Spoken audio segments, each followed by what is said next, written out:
భక్తులకెల్లా ఇదియే పెన్నిది పవిత్రమైన క్షేత్రం ఆ పవన కుమారుని నిలయం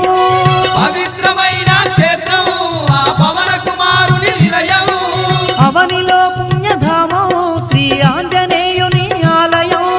అవనిలో పుణ్యధామం శ్రీ ఆంజనేయుని ఆలయం ఇది దీన జనులను ఆదరించే క్షేత్రం దివ్య సుందరుడైన మారుతి మందిరం రామ భక్త హనుమయ్య సన్నిధి కొలిచే భక్తులకెల్లా